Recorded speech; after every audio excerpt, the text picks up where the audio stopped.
حد سے زیادہ حساس مرد اور عورتوں کو نفسیاتی مشورہ۔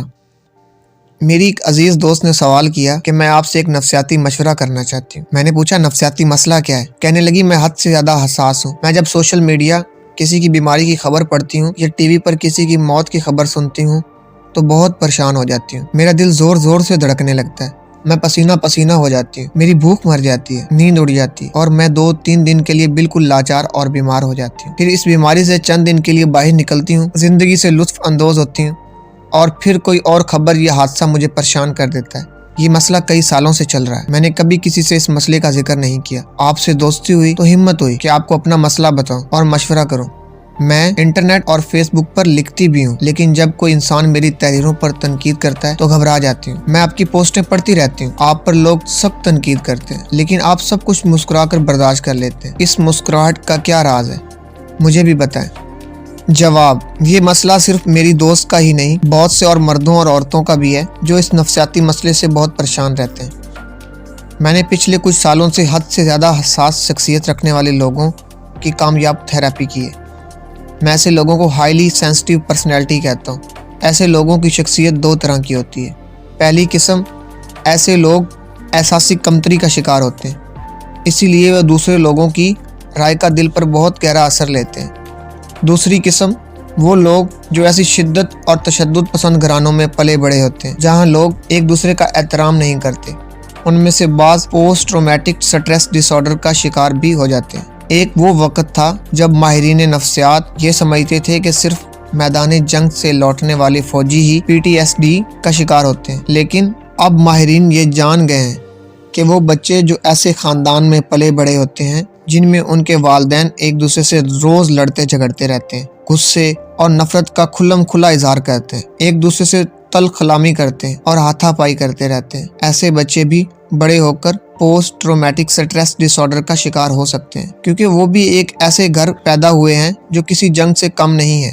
جب بچے محبت کرنے والے ماں باپ کو لڑتے جھگڑتے دیکھتے ہیں تو ان کے اندر انسیکیورٹی کا جذبہ پیدا ہوتا ہے۔ کچھ بچے چیخنے چلانے کی آوازوں سے سہم جاتے ہیں، ڈر جاتے ہیں، خوف زدہ ہو جاتے ہیں اور جوان ہو کر گھر سے دور چلے جانے کے باوجود ان کے دل کا خوف نہیں جاتا۔ میں ایسے حد سے زیادہ حساس شخصیت والے مردوں اور عورتوں سے بھی ملا ہوں جن کا خاندان صحت مند اور پرسکون تھا، لیکن وہ کسی ایسے رومانٹک اینڈ میریٹل رشتے میں داخل ہو گئے تھے جہاں ان کی عزت نفس بہت زخمی ہوئی اور ان کو نہ صرف ذلت دی گئی بلکہ انہیں مارا پیٹا بھی گیا۔ کچھ زخم جسم پر تھے جو بھر گئے ہوں گے، لیکن ان جسمانی زخموں سے زیادہ گہرے زخم دل اور ذہن کے زخم تھے جو بھر نہ سکے۔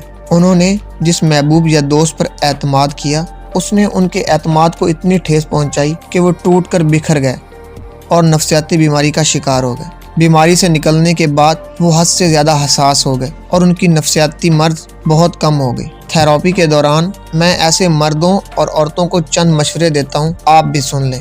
پہلا مشورہ یہ کہ عارضی طور پر وہ ایسے پریشان کن فیس بک، ٹی وی اور سوشل میڈیا سے دور رہیں جو انہیں حساس کرتے ہیں۔ دوسرا مشورہ یہ کہ ایک ڈائری رکھیں اور اس میں حال اور ماضی کے زندگی کے اہم واقعات اور حادثات کو لکھیں، ایسا کرنے سے ان کا کیتھارسس ہو جاتا ہے۔ تیسرا مشورہ یہ ہے کہ ایسے کاموں میں مصروف ہوں جو انہیں خوشی دیتے ہیں۔ میری ایک دوست جب پریشان ہوتی ہیں تو ریڈیو اور ٹی وی کے مزاحیہ پروگرام سن کر مسکراتی ہیں۔ چوتھا مشورہ یہ ہے کہ ایسے لوگوں سے ملیں جو ان کی عزت اور قدر کرتے ہیں۔ میں نے اپنی دوست سے کہا کہ وہ خود تو سونا ہے، لیکن ان کے گرد بہت سے لوہار جمع ہو گئے ہیں جو سونے کی قدر نہیں جانتے۔ میں نے مشورہ دیا کہ وہ لوہاروں کو چھوڑ کر سوناروں سے دوستی کریں جو ان کی قدر و قیمت جانتے ہوں۔ پانچواں مشورہ یہ ہے کہ اگر دوستوں کی مدد ناکافی ہو تو پھر انہیں ایک ہمدرد ماہر نفسیات تلاش کرنا چاہیے جو ان کی دکھی زندگی کو سکھی زندگی میں بدلنے میں مدد کر سکے۔ میں اپنے مریضوں کو یہ بھی بتاتا ہوں کہ انہیں اپنے قیام کرنے کے اختیار کو مقرر کرنا ہوگا۔ میں اسے ایریا آف انفلوئنس کہتا ہوں۔ جو لوگ اس دائرے کے اندر رہتے ہیں وہ نفسیاتی طور پر طاقتور ہوتے ہیں۔ جب وہ اس دائرے سے باہر نکلتے ہیں تو کمزور اور آہوں میں بھرا ہوا محسوس کرنے لگتے ہیں اور ان کی حد سے زیادہ حساسیت میں اضافہ ہونے لگتا ہے۔ میں انہیں ذاتی مثال دیتا ہوں کہ ایک ماہر نفسیات ہونے کے ناطے میرے دائرہ اختیار میں میرے مریض شامل ہیں۔ میں ان مریضوں کا علاج کر کے اور ان کی خدمت کر کے خوشی محسوس کرتا ہوں۔ میں ساری دنیا کے 7 ارب انسانوں کی بجائے ہر روز 7 مریضوں کا خیال رکھتا ہوں۔ اس طرح ایک رائٹر ہونے کے ناطے میں اپنی تحریروں کو ویڈیوز کا رنگ دے کر آپ تک پہنچاتا ہوں تاکہ عوام کو نفسیاتی مسائل کے بارے میں آگاہ کر سکوں اور ان کے دکھوں کو سکھوں میں بدلنے میں ان کی مدد کر سکوں۔ ایسا کرنے سے مجھے ذہنی خوشی ملتی ہے۔ اگر چند لوگ میرے خیالات یا نظریات سے ناخوش بھی ہوتے ہیں تو میں ان کی رائے یا تنقید کو دل پر نہیں لیتا۔ انہیں مجھ سے اختلاف کا پورا حق ہے۔